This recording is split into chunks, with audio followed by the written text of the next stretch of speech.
Hello everybody, djvicvapor with you. All the tracks themselves, as far as, bringing one in and getting it set up for the right tempo, I'll give you a quick overview of what I do on that. So I'll just grab this one set up at, my libraries are pretty well organized. So I've got 121 A minor, so I know how the mixing key and I know what BPM I'm dealing with.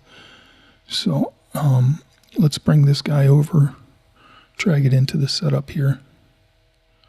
And we will solo it for the sake of solo.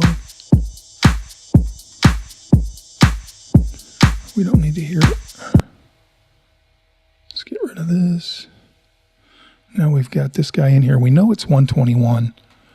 I'm going to set the master tempo at 121 just to be in sync with everything. So we'll heighten, give that a little height.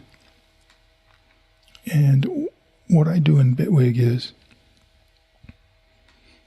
go ahead and select stretch, and it's going to put some markers in here already, and it could come close, but for the sake of saying I don't trust it for the tutorial,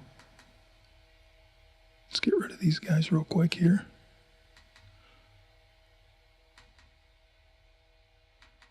Just double clicking to get rid of them. All right, so we'll leave the one in front there because we're just going to find the downbeat and start right there.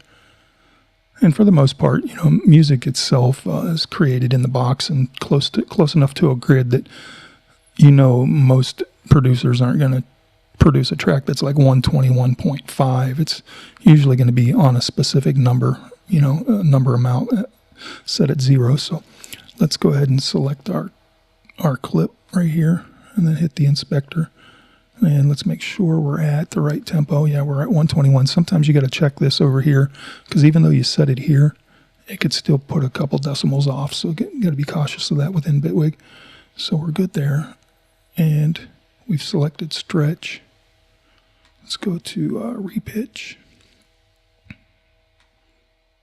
And now I'll just kind of zoom in pretty good right here on this first guy. And then if you go down to the bottom here, right click, you can say start audio event here. Now it should be pretty decent. You can go through and take a peek. It looks to me like it's kind of not even close. So, all right, let's take a look. It's probably good for this tutorial. Let's take a look here. 121's good. Let me see what happens when I just say stretch. Nothing's moving. Stretch HD, nope. All right, repitch.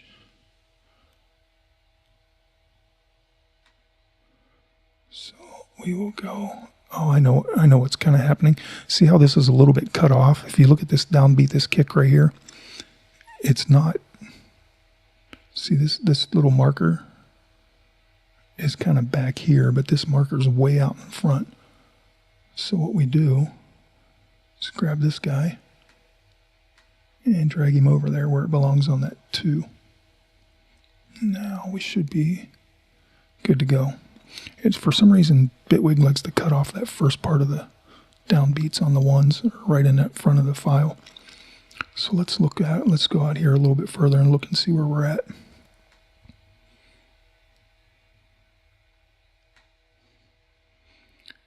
I like to come out after some of the little breaks and make sure we're still lined up. So you can see we're a little bit off still, so we can come down here, grab it, and just move it over, get it on the 1 there. And you just you don't want a whole bunch of these in here. You just maybe need one at the front, maybe somewhere in the middle 1, and then maybe 1 or 2 near the end here, depending on how big of a break you're dealing with. You always want to pay attention to making sure you're lined up after these little breaks.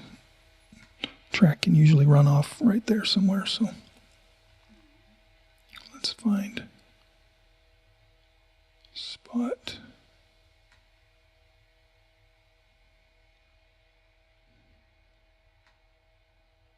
There we go. So that should be pretty good. That's kind of the general idea. Once you get that lined up, you're good to go.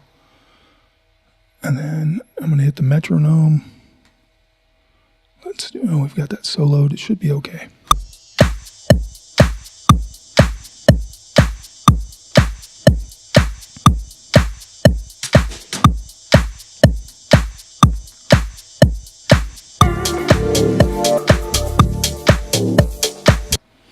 want to play too much of that stuff because YouTube will end up flagging my tutorial. So anyhow, that's kind of the idea of how I set up like a stretch or a warp scenario, and give you a good insight on how to set up a couple tracks, and the important just basics on making sure the EQs are right, and then making sure you have a couple little nice fade in and fade out features. So hopefully that was helpful for you.